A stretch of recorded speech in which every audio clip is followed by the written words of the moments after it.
শেষ হয়ে গিয়েছে আজকের মানি নাইট রতে। আর আজকের মানি নাইট রয়ে সিএম পাঙ্ক রিটার্নে এসে ভয়ঙ্কর আক্রমণ করলেন ব্রন ব্রেকারকে এবং সেথ রোলিন্সকে। তো আজকের মানি নাইট রয়ে কী হলো সে সম্পর্কে জেনে নেওয়া যাক।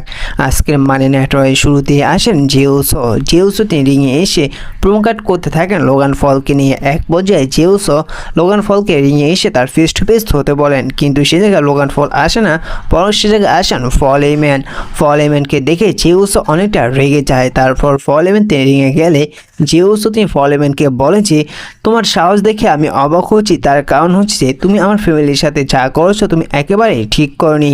সেটাকে পল হেইম্যান জেউসোকে বলে যে রোমান রেইন্স ছিল আমার ট্রাভেল শিপ এবং সিএম পাঙ্ক আমার বেস্ট ফ্রেন্ড ছিল এবং সিএম পাঙ্কের কারণে রোমান রেইন্স আমার মধ্যে শত্রুতার সৃষ্টি হয়েছে। সে জায়গায় জেউসো তিনি পল হেইম্যানকে বলেছে আমি আরও আগেই সিএম পাঙ্ককে এমনকি রোমান রেইন্সকে সাবধান করে দিয়েছি তুমি যেন এমন কিছু করতে পারো, কিন্তু তারপরও সিএম পাঙ্ক এমন রোমান রেইন্স চোখ বুঝে তোমার উপরে অনেক ভরসা করেছিল। তারপর সে জায়গায় পল হেইম্যান তিনি জেউসোকে বলে যে আমি যখন ডাব্লিউডাব্লিউতে প্রথম সিএম পাঙ্কের সাথে কাজ করতাম ঠিক সেই সময় রোমান রেইন্স তিনি ফুটবল একজন প্লেয়ার ছিল এবং তিনি সেই সময় ফুটবল খেলতো এবং 2020-এ যখন আমি রোমান রেইন্সের সাথে কাজ করতে শুরু করলাম সে সময় আমি রোমান রেইন্সকে বিগ ডগ থেকে ট্রাভেল চিফ বানিয়েছি, আমি বানিয়েছি তাকে চ্যাম্পিয়ন এবং তিনি আমার জন্যই এত 1316 দিনে চ্যাম্পিয়ন হতে পেরেছে। এবং রোমান রেইন্স তিনি আমার জন্য এবার রেসলম্যানিয়াতে ক্রোসের কাছে তার টাইটেলটি হারেনি, বরং তিনি নিজের কারণেই তিনি তার টাইটেলটি হেরেছে। এবার রেসলম্যানিয়াতে তার টাইটেলটি হেরে যাওয়ার পর তিনি আমাকে ছেড়ে গিয়েছিল সোলো সুগার ব্লাড লাইনের কাছে, যে জায়গায় সোলো সুগার ব্লাড লাইন মিলে আমাকে ভয়ঙ্কর আক্রমণ করেছিল। তারপরও রোমান রেইন্স সে সময় আমাকে সেভ করতে আসেনি। আর যখন রোমান রেইন্স তিনি আবার ডাব্লিউডাব্লিউতে ফিরে আসেন আমার জন্য নয়, তিনি আমাকে কেয়ার করেনি। যখন জিরে ফিরে এসেছিল তিনি গিয়েছিল সেই ওলাফলা মালার পিছনে এবং তিনি যখন সেই ওলাফলা মালাটি পেয়ে গেল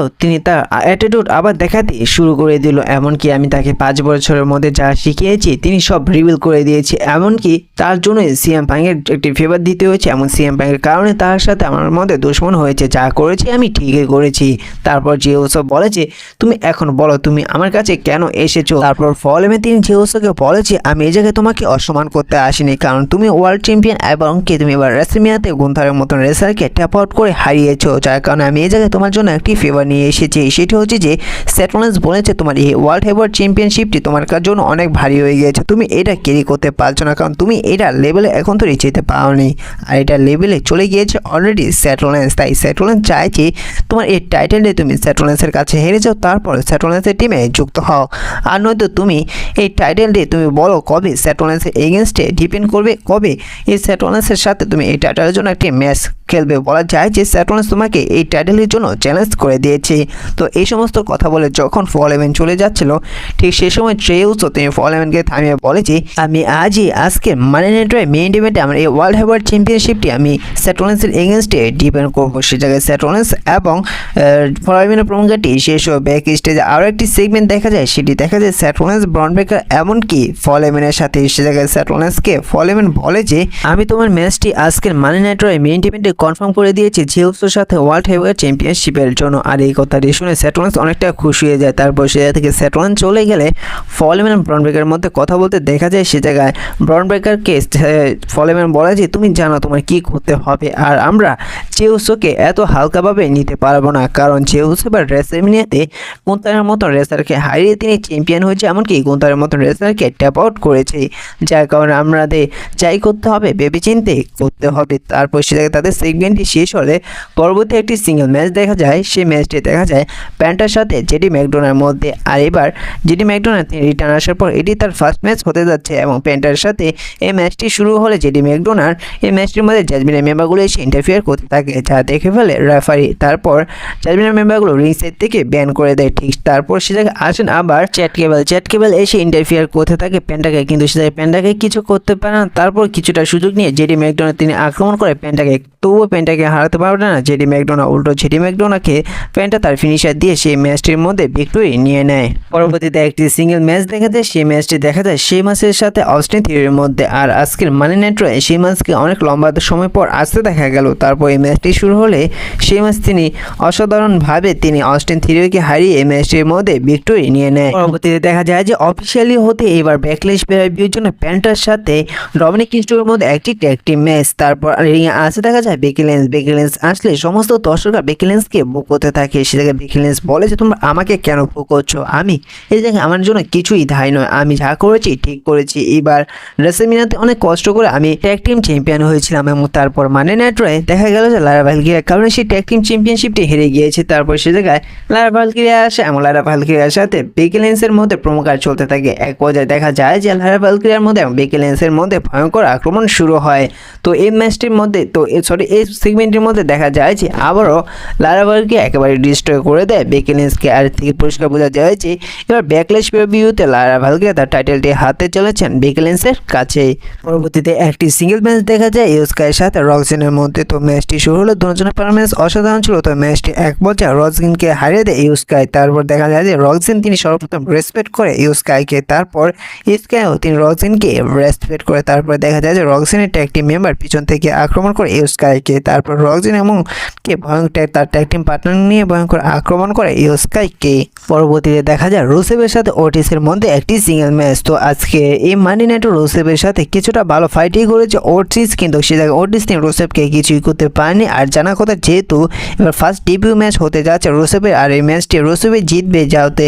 আর ওটিসও বর্তমানে তেমন কোনো রেসলার নয়, তেমন কোনো ডাব্লিউডাব্লিউ ভালো দেখাচ্ছে না, যার কারণে এই ম্যাচটির মধ্যে জানা কথাই রুসেভ তিনি ওটিসকে ডিস্ট্রয় করে দিবে। তো তেমনটাই দেখা যায় এই ম্যাচটির মধ্যে ওটিসকে ডিস্ট্রয় করে এবং তার সাবমিশন লক লাগিয়ে ট্যাপ আউটের মাধ্যমে ওটিসকে হারিয়ে দেয়। তারপর আকিরা ওজাওয়া এসে তিনি রুসেভের সাথে ফাইট করতে চায়। তারপর রুসেভ ফাইট করতে না চাইলেও পরবর্তীতে পিছন থেকে আকিরা ওজাওয়াকে আক্রমণ করে রুসেভ এবং সে জায়গায় ওটিসের সাথে সাথে আর আকিরা ওজাওয়াকে ডিস্ট্রয় করে দেয় রুসেভ। পরবর্তীতে রিংয়ে আসেন অ্যাডাম পিয়ার রিংয়ে এসে তিনি রিংয়ে আসতে পড়েন মাইকেল কলকে এবং গুন্থারকে। দুজনেই রিংয়ে আসলে দুজনকে ওয়ার্নিং দিয়ে দেয় যে তোমরা এখন ফাইট করবে না, কারণ তোমাদের ম্যাচ হতে যাচ্ছে ব্যাকল্যাশ পে-per-ভিউতে, যার কারণে তোমরা এই জায়গায় কথা বলে একে অপরের সাথে তারপর তারা যার যার জায়গায় চলে যাবে। তারপর সে জায়গায় গুন্থার তিনি প্যাট ম্যাকঅ্যাফিকে বলে যে প্যাট ম্যাকঅ্যাফি তুমি ভয় পেও না, কারণ তোমাকে আমি আজকের মানি নাইট আক্রমণ করবো না, তোমাকে একেবারে ডিস্ট্রয় করবো ব্যাকল্যাশ পে-per-ভিউতে। তারপর প্যাট ম্যাকঅ্যাফি তিনি গুন্থারকে বলে যে আমাদের মধ্যে রয়েছে মাইকেল কল, যে কিনা 45 বছর ধরে এই ডাব্লিউডাব্লিউতে কমেডি করে এসছে, সে হচ্ছে একজন ডাব্লিউডাব্লিউ লেজেন্ড। আর তুমি কি করেছিল গত রয়ে,